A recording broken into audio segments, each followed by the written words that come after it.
turabashuhuje mwebwe abakunzi ba platform yacu mu gukurikirana ibiganiro byacu. Imana ibaha umugisha. Turabasuhuje cyane. Turi mu kiganiro n'umuvandimwe uri imbere yacu hano mu maso ya kamera. Turamushimiye. Tuyoganira nawe mukanyira bibwira. Ariko mbere yo gutangira twabanje korana n'ikiganiro cya mbere mwakurikiranye. Ubu rero nyuma y'igihe akabonge kandi kugaruka kugira ngo dukore parti gira kabiri kugira ngo mushobore kuba mwakurikirana umugambi we wose wuzuye. Abakurikiranye igice cya mbere mwarumvise icyo BRC arico. Ure tugiye gukora parti gira kabiri noneho twumve imikorere yayo aho bazakorera hariya mu gihugu cya Kongo muri Nord Kivu. Rero mbere ko dutangira muvandimwe Emile niwe turi kumwe wadushira amaboko y'Imana mu kanya gatoya hanyuma tugatangira. Mana turagushimiye kandi turaguhimbaje, tugushimiye kuri Imana, tugushimiye ko wabanye natwe, tugushimiye ko waturinze, tukweretse igice cya kabiri tugiye gutangira cy'ikiganiro. Turakuraritse ngo uzubane natwe, dusengeye abatwumva kugira ngo mubahe umutima wo kutwumva kandi uzahindura imitima yabo dushaka ko bahinduka mu izina rya Yesu, kandi nibyo tudashoboye ohora bidukorera tutanabigusabye. Urakoze kuri Imana kandi kutwitayeho muri byose mu izina rya Yesu, amen. Amen. Imana igumugisha mukozi w'Imana. Mbere yuko wibwira abadukurikirana ntitwareka kubanza dushimira Imana kuri kino cicaro. Turagushimiye wowe washoboye kubona umwanya wo kuzana ngo twere kino kiganiro. Tunashimira n'umukozi w'Imana Bizoza wemeye kubana natwe, umukozi w'umuhanga, mu cameraman, umufotozi. Rero nabifuza kumugana abikora neza, ubwo turanamwamamaje kugira ngo abantu bazazamugana cyane hano muri Arizona. Hari community itari ntoya ikora imanza buri gihe. Ikindi kandi twareka gushimira umukozi w'Imana Dogiteri Bishop Jean Claude Habineza washoboye gukora kino kibanza kugira ngo gikorere community ishaka kugira icyo yatangaza yagezaho abaturage. Abyita studio, umuntu ashobora kuza akubaka kamera yiwe akarikodinga agashiraho computer yiwe akavugana n'abantu. Izo twayibonye bitangaza itangazamakuru yiwe kuri stati yiwe. Ubwo rero twamutelefonye tumubaza ko hahari, aratubwira ati rwose nimwe nabikoreye muze mukore ikiganiro cyanyu. Hano muri Amerika haragoye kubera ibintu byose birarihwa. Kuba twabona ahantu hatuje nkaha bisaba amafaranga menshi. Rero kuba twabonye hano kubusa tubeshejwe n'umukozi w'Imana Bishop Jean Claude, mu byukuri turamushimiye cyane. Rero muvandimwe Emile mbere ko dutangira ushobora kwibwira abantu hanyuma duhite tuja kwenye point. Murakoze Benjamin. Nkuko naye basobanuriye mu gice cya mbere nitwa Emile Nsengiyumva. Ndi umupapa, ndubatse, mfite umudamu umwe, ikindi ndakijijwe, nkunda Yesu, nsengera hano muri Assemblée de Dieu. Ndumva ari byo ngibyo navuga. Urakoze cyane. Ni byinshi, umuntu ni mugari cyane kandi barakuzi. Icyambere baragukurikiranye, barakumenye. Hanyuma rero tugiye gukomeza ku kiganiro twari dufite cya BRC. Ubushize twarakivuze BRC cyari cyo nuko arishira hamwe cyangwa se umuryango wo gufasha abakristo bakenye mu gihugu cacu muri Nord Kivu, mubigisha gukora kugira ngo baronke bivuye maboko yabo, ubundi kandi banaronke nibivuye mu mwuka byose bishobore kubafasha. Kuko Imana yaremye isi irema ibibazengurutse kugira ngo bashobore kubibyaza umusaruro. Rero ibyo bisobanuye mu gice cya mbere twakoze. Rero reka twambuke inyanja tuje muri Nord Kivu. Ubwo rero BRC murambutse rero muragiye mugiye kuri tele urashitse. None ni hehe muzakorera? Ahambere tuzakorera hari ikicaro cyacu gikuru aho dukorera igenamigambi. Turifuza gukorera henshi ariko ubu twatangiye kuri Goma. Kuri Goma ni muri Nord Kivu. Ariko turacyakeneye ibindi byangombwa. Ari byangombwa dukeneye byitwa F90 kugira ngo utangire gukora mu gihugu hose. F90 ni iki? F90 mbese ni nka personnalité juridique. Iguhesha gukorera ama province yose yagize Congo. None tudakabije murashobora gukora ama province yose kubera umutekano? Urakoze kuri iki kibazo. turifuza gukorera amaprovensi yose kuko turashaka guhindura imyumvire. Kimwe mu byo duhindura harimo nuko tukwiye kubaho ahantu hose nta cyaha, hari icyo twakoze ko tutibye, ko tutaroze, kuba dusuka nguko twagombye kubizera ku buryo ntajya muri turi ngo mbeho cyangwa nje muri hotwele cyangwa nje hehe. Ibyo nabyo dukwiye kujyayo kugira ngo tubabwire uko nukuri. Ariko cyane aho mugiye kubanza kwibanda ni Goma, ni Nord Kivu muri rusange. Nord Kivu muri rusange, yego. Okay, urakoze cyane. Hanyuma se bitunganyije gute mu buryo buri pratique, uburyo uwo mushinga wa BRC uzakora ugafasha abakristo ku buryo bashobora kwihaza? Okay, urakoze. Aho ngaho ndumva ariho mfite amatsiko cyane. Ndagira ngo manze mvuge ibintu nka bibiri. Icyambere, BRC ntabwo ari ikeneye aba sponsors. Ni organisation idakeneye aba sponsors. Ni organisation ikeneye aba partners. Urumva niho dutandukaniye n'izindi zose. Arabyumva? Wenda abantu baze kubyumva. Ikindi cya kabiri, BRC nta bazungu ifite. Urabyumva?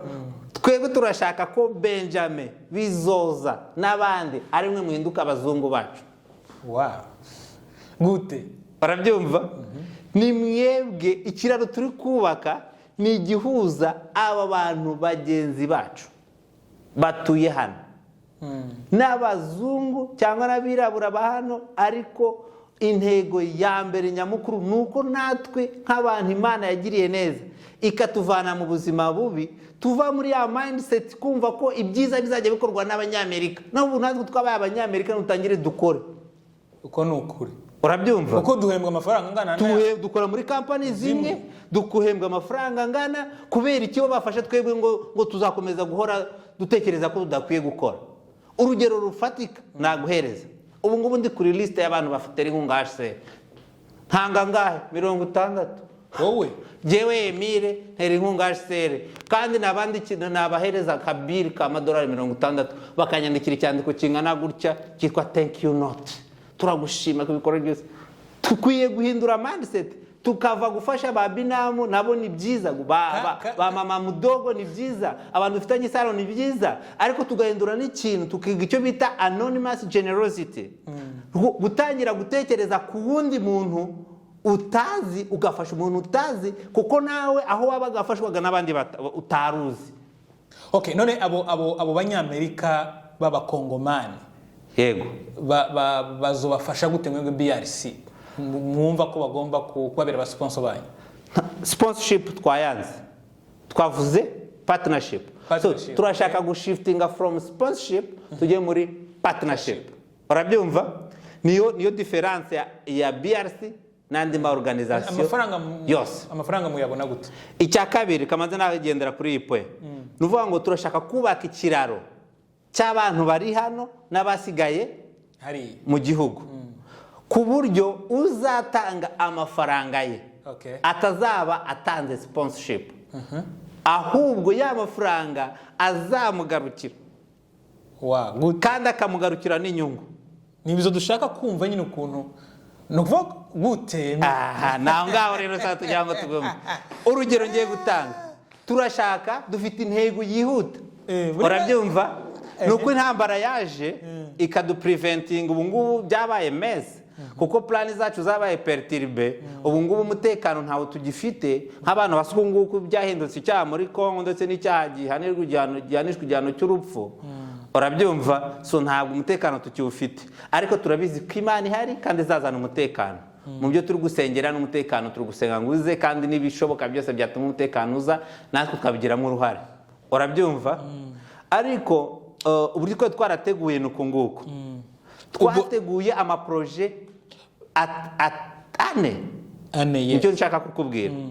Iya mbere ni ubuhinzi, iya kabiri ni ubucuruzi, iya gatatu ni centre de formation à métier professionnel. Arabyumva? N'amashuri y'imyuga mu yandi magambo. Noneho iya kane ni ayo mahugurwa tuzajya dutanga ya mindset change. Arabyumva? Kuko urumva turashaka gufokasinga no kuri iki kintu cya mind, abantu bahinduke. Muri zo dutanga ibiganiro bijyanye na youth delinquency, la délinquance juvénile, tutange ibiganiro ku bijyanye na vagabondage sexuel, kuko urabona hari desordre igihugu kirangiritse. Tutange ibiganiro ku bijyanye n'ibibi byo by'ibiyobyabwenge, uhereye ku nzoga, uhereye ku tabi, uhereye ku rumogi, uhereye kuri zo za marijuana n'ibindi byose, urabyumva. Byose tuzabiganiraho, kandi icyo kiganiro ntikizagirira umumaro abari muri Kongo gusa, kizagira umumaro n'abari hano. Okay, duhereye ku mushinga wa mbere muri iyo mishinga ine wari uvuze. Iwo ushobora kudusobanurira mu majambo make kuntu uzakora mu buryo buri pratique? Okay, reka dufate umushinga w'ubuhinzi. Okay. Twamaze gusibla igihingwa tuzahinga ni soya. Okay. Impamvu twavuze soya nuko soya ishobora kuvamo ibintu byinshi. Urabyumva? Kuyihinga biroroshye. Urumva? Kandi irera aho turi. Ndavuga muri Nord Kivu. Irera cyane. Soya ishobora kuvamo amavuta, soya ishobora kuvamo biscuit, soya ishobora gukoramo sosoma, hari n'abazi kuzikoramo amata. Urabyumva? So ifite ibintu byinshi ushobora kuyikorera added value bigakunda kandi bidasabye technology y'igitangaza. Urumva? So tuzafata abantu 100 hano. Ni igitekerezo, niba byumva bazadushigikire, turabasaba mu izina rya Yesu. Abantu 100 twakoze karikire, dusanga kuva dutangiye gukodesha umurima kugeza dusaruye no kugurisha tuzadepansa amadolari 800 kuri hegitari imwe. Noneho ya hegitari tuzezaho imifuka hagati ya 30 na 50, kuko wibuke ko twebwe tuzahayaringa umu engineer, kuko natuvuze ngo amahegitari 100 tuzahinga already dukeneye umu specialist uzatwigira etude du sol, niba ubwo butaka bukwiranye n'icyo gihingwa, uzatubwira ama ingredient akenewe kugira ngo cya gihingwa cyere neza, uzadufasha ku procedure zose kuva dutangiye kugeza dushoje. Urabyumva? Hakera hagati y'imifuka 30 na 50. Hanyuma gucuruza ikiro kimwe kigura $1. Byumvikanye niba dufashe minimum tukaba dukoresheje imifuka 30. Urabyumva? Already tuzatubonyemo amadolari 3,000. Uri kubyumva? Noneho ya amadolari 3,000 tuvanemo, dufate uyu muntu waduhaye amafaranga 800, tubwiye duti turamungukira amadolari 5. Twahinze periode igihe kingana n'amezi 6. Urabyumva? Dufate amadolari 800, 4% nako 5% ya wisa nangahe na amadolari 40. Ukube n'amezi 6. Ubwo abaye amadolari 40 kuba 6 na amadolari 300. Urabyumva? Dufate ya madolari 800 twongereho 300 y'inyungu, ajye kuri konte ya wa muntu waduhaye amafaranga wa hano muri diaspora. Hanyuma nufata 3,000 kavanamo 1,100, usigaranye 1,900. Wabyumvise? Cya 1,900 twebwe nka BRC umvise ko dufite abatekinisiye twishura, kandi umvise ko dufite aba sponsors. Wabyumvise? Ko sponsorship twayanze. Natwe tugomba kugira ikintu tu benefitinga. Dufate 1/10 cya ya madolari, ubwo tuvanemo amadolari 190. Ubwo ayo ni freeze ya BRC. Ya fode nangwa ni service cyangwa frais de fonctionnement ya BRC. Dusigarane amadolari 1,700. Ya amadolari 1,700 niyo tuzashira kuri konte dusible umuntu umwe mu batishoboye, swate n'imfubyi, swate n'umupfakazi, ariko byose bizajya bikorwa avant. Nuvuga ngo nitumara kubona abantu 100 batanga amadolari 800, tuzahita dusibla abandi bantu 100 bazaba beneficiaire, ku buryo n'uzaba uri hano azaba azi ngo ngiye gufasha runaka utuye Igicanga cyangwa Ibunagana cyangwa mu Mibunda cyangwa ahandi, uyatange uvuga ati aya mafaranga azangarukira anyungukire amadolari 300, urabyumva, ariko azaba agiye gufasha runaka utuye ahantu runaka, urabyumva. wa undi runaka nawe w'umugenerwagikorwa kuva activite itangiye, urabyumva, kuko wibuke intego zacu ni ukugira ngo twemvovinge umugenerwabikorwa mu bimukorerwa. nawe azaba akurikirana alalupe igikorwa ukuntu kiri kuba evoliwe, wenda niyo atashobora guhinga, niyo atashobora kugira ikindi kintu akora, ariko abazi yuko ngewe nyuma y'isarura y'iyi sezo ninjye uzaba beneficiaire, urabyumva. ba bantu rero intego ya mbere twabonye abantu bababaye cyane bakeneye aho gutura, amazu barayatwitse, nta burara abantu bafite. So proje ya mbere twatekereje ni ugufasha abatishoboye ako dukoresheje iyo ubuhinzi. Ubundi mushinga ugira kabiri uwo ni uwa mbere. So noneho reka ntararangiza kuri uwo mushinga. uwampaye amafaranga yungutse, wa mugenerwabikorwa yungutse, BRC nawe yagize ute? Yungutse, urabyumva.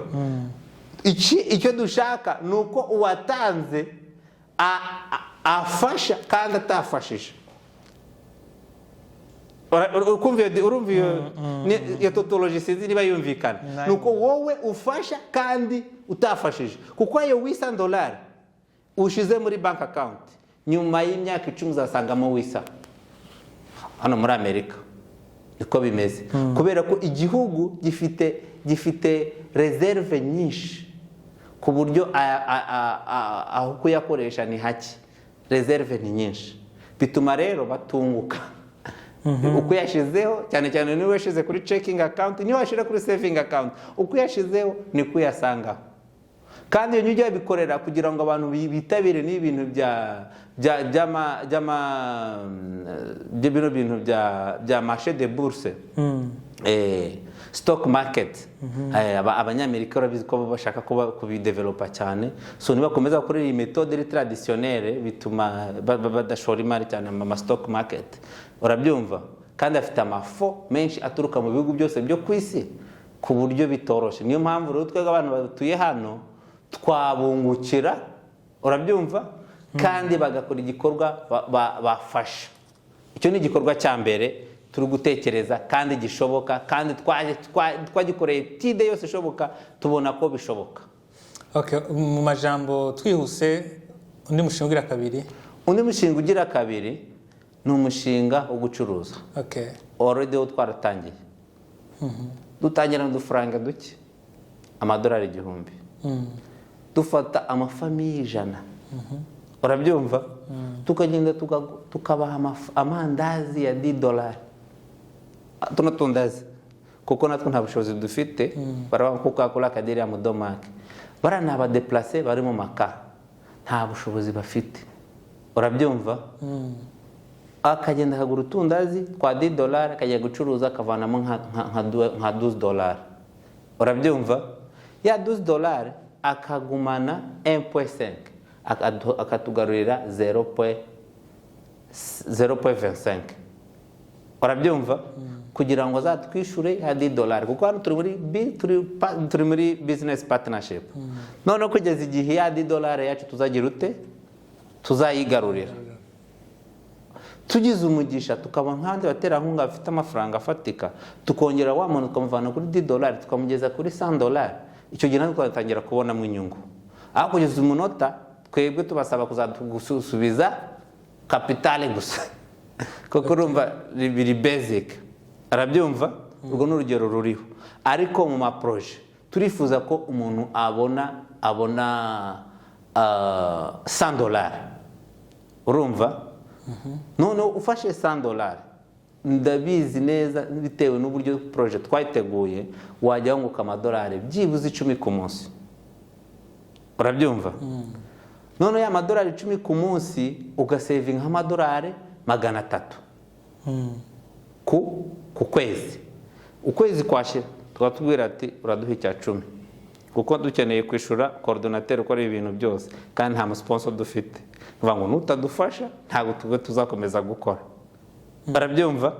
ariko nawe niba wakoreye amadolari 300 ukaduhamo 30 ugasigana 270 wungutse ntago wungutse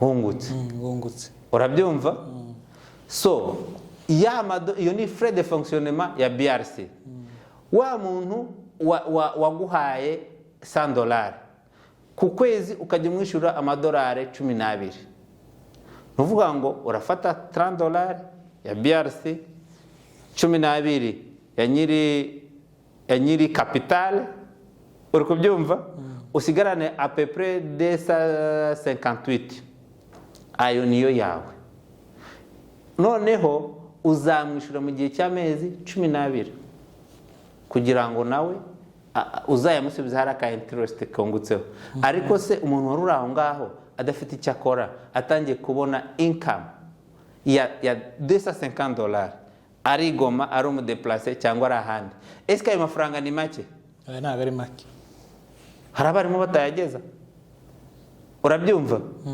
kandi twebwe ko dufite inzego twubatse umukoordinateur wacu ukora mu niveau national mu rutatade nuvuga ngo niba tugiye gukora igikorwa azajya hayarenga ahangaho ntabwo tuzashiramo umumambere wa komite urabyumva no gushaka specialiste ubishoboye urabyumva kugira ngo kandi tukamushiraho salaire ku buryo dushobora kumukontrola urabyumva we ntabwo ari umumambere nta benevole arimo arabikora niyo mpamvu dufite auditeur Abdallah uriya ni project manager akaba na auditeur urumva agomba gukurikirana à la loupe uri active uriya auditeur wacu agomba niwe utahembwa kubera ko ari umumambere wa komite.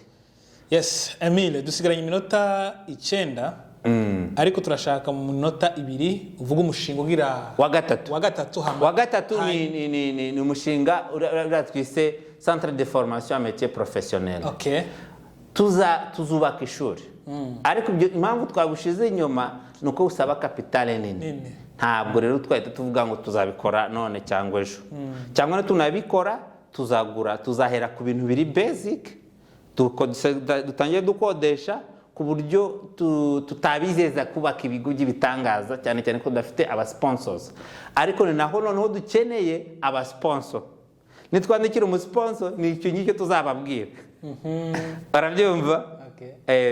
Turashaka kubaka ishuri ry'imyuga ariko abazaza kwiga muri iri shuri ni babana baba delinka bananiwe amashuri urabyumva tugabanye abana bari kujya mu groupe armé tubahereza ubuzima tubahindure ariko tubaha n'ikindi kintu indi alternative utagiye kwiba wakora iki kikakubesha urabyumva ishuri ry'umwuga ryo rizatanga izihe nyungu ishuri ry'imyuga tuzigisha nk'imyuga 5 none rizatanga iyihe nyungu kuri BRC ku baturage nabo biga icyambere ishuri ry'imyuga rizatanga akazi kuba BRC kandi abana bige bakore abana bige icyambere tuzajya tubaforma niba tubaformye amezi 6 tuzaba tubatekinga care tubagaburira uri kubyumva niyo mpamvu nakubwiye ngo ntago ari cyanone nejo kubera ko nta mafaranga dufite uyu munota barabyumva ariko ni projet bazariha ntago bazariha reka mbisobanure neza twebwe tuzubaka tubonye ubushobozi buvuye muri leta ya Kongo cyangwa buvuye ku wundi muterankunga wariwe wese tubonye batima kugira ngo dushobore gukora igikorwa gihoraho nuko aba bana baza tukabagaburira kwa ngo tubahe education de qualité bajye bavana hari ubumenyi bukwiye noneho tubafashe kubona akazi urabyumva nitumara kubafasha kubona akazi mu salaire yabo bazahembwa aho bazaba bagiye bajya bavanamo endizeme bayigarure muri BRC ari kubyumva so BRC izaprofita mu buryo bumwe nubwo buzaba butinze ariko uko iminsi izagenda iza nayo izagenda yiyubaka. Kandi wibuke ko BRC izaba ifite za branch ebyiri zindi zishobora kuba ziri kuyigeneratinga ikintu runaka ku buryo bazaba bayigize bashobora kugira ikintu bungukamo. Urakoze Emile, urakoze kuba tuganiriye BRC, ariko twifuzaga ko twavuga kuri situation humanitaire iri muri kariya gace mbere ko turangiza minota 5 dusigaranye. Bimeze gute hariya situation humanitaire nyuma y'intambara, nyuma y'abantu guhunga? Nk'umuntu novuga ko uri activist w'amahoro hariya, bimeze gute situation humanitaire? Urakoze. Ndagira ngo mbamenyeshe ko mvuyeyo. Ngiye mvuyeyo, BRC yakoze igikorwa cy'ubugiraneza, yatanze ibyo kurya ku miryango 151, ariko twahageze dusanga ubushobozi dufite ni nka gatonyanga mu nyanja. Ngiye kuvuga mu rwego rusange, HCR yagezaho ivuga ko itagifite ubushobozi bwo gufasha kubera umubare w'abahunga wabaye mwinshi, n'abantu amamiliyoni bahunze. By'umwihariko hari abo mu bwoko bw'abatutsi bahunze bavuye za Gicanga, bavuye za Kirorerwe, bavuye za Mushaki, za Karuba, za Bihambwe n'ahandi henshi muri Masisi no muri Rucuru. Bageze kuri Goma, tendance yabo ko ari kwambuka bakaza mu Rwanda, kuko batinyaga ko nibajya mu makade refugee yabo yandi bari bubiciremo. Hanyuma guverineri ashiraho itegeko ry'uko badashobora kwambuka, kandi ntibashobora kujya Bulengo, ubwo ni inkambi y'impunzi, ntibashobora kujya Kanyarucinya, ni inkambi y'impunzi, kuko abandi bakongomani batavuga ikinyarwanda nkabo cyangwa badahuje isura babita ba M23. Urabyumva? Kandi nta mafamiye bafite kuri Goma. Ubwo byabaye ngombwa ko guverineri ajya gushaka perezida wa communauté. Perezida wa communauté twa Karambi David ashakana na perezida wa Kojonoki, ni shirahamwe ry'aborozi bo muri Masisi. Urumva abayoroza benshi n'abatutsi, rihagarariwe na Runigi Kamanzi. Bari aranja bashaka ikibanza babashiramo, ikibanza kitagira inzu, ikibanza kitagira toilette, ikibanza kitagira ibyo kurya. Urabyumva? Kuko ntibemere kujya muri ka, kandi assistance nkeya zihari kugira ngo zibapartage batari muri ka, nabyo ntibyoroshye. Ubwo byabaye ngombwa ko ku turu ya mbere guverineri abagaburira. Urabyumva? Ariko hari andi mabezwe ari enorme. Finalement ko dufite perezida wa communauté twa Mwangacucu Edouard, niwe wagerageje kubafasha mu minsi mike, nawe baramufunga. Ubwo nawe turamumenyesha ko tukumusengera kandi turi ku mutima. Perezida wacu Mwangacucu aratubabaje, ariko ahari hose yumve ko tumushize ku mutima wacu. Arafunzwe, kandi afunzwe mu buryo bubi. Ndagira ngo ubu ngubu bamuhaye bamworohereje, ariko arafungiwe muri yarafungiwe mu maprizo, mu makasho ya gisirikare. Umuntu w'imyaka irenga 70 kumufungira muri kasho ya gisirikare, urumva iyo ni humiliation. Kandi un député national, urabyumva, un sénateur du pays, urumva ni humiliation. Ariko impamvu azira ni nk'izo za Bakamenzobe bicaga bakabarya. Nawe ntekereza ko ari nk'icyo yaziraga, nta kindi cyaha yakoze, nta rundi rubanza ruhari uretse kumuhotera kubera icyari cyo. Urabyumva? So situation humanitaire imeze nabi cyane, abantu barashonje, abantu nta buzima bafite. Cyakora nagezeyo nsanga OEM yabahaye amashitingi, kuko mbere yuko OEM iza imvura yarabanyagiraga, imvura ikabanyagira, izuba ryava rikabavaho. Noneho chose grave ariko nshaka kurangirizaho, bafite abarwayi bari mu bitaro babuze amafaranga bishurira. Nicyo bantumye, president wabo yitwa Alice, secretary wabo yitwa Sengiyumva, bantumye ngo please, niba hari umuntu ugira umutima w'impuhwe abafashe. Bakoresha nimero yanjye bakampamagara, cyangwa bashaka kubafasha babihamagariye nabwo. Uwabishaka wese yampamagara nkabahuza nabo, cyangwa nkabahuza na David Karambi, perezida wa communauté muri Nord Kivu. Uburyo bwo kubafasha njye singoma ngo binyure kuri BRC cyangwa kuri njyewe, uburyo bwose bakumva bwashoboka. Ariko abo bantu ni abantu 31 ubungubu bari mu kibazo cy'uburwayi. Urakoze Emile, turagushimiye cyane ku bw'uyu mwanya duhaye. ubundi dukangurira abantu mu by'ukuri kugira icyo bakoze kugira ngo bashobore gutabara izo mpunzi zo muri Nord Kivu. Ni ikibazo cyo kimwe no muri Sud Kivu, twebwe duhora turungika umusanzu wo gutabara impunzi zasizwe heru n'intambara zibibasira. Numva rero no muri Nord Kivu ababishoye mu by'ukuri bumva kino kiganiro buno butabazi bashobora ikintu bakoze. Reka tugushimire ubundi kandi tunararekera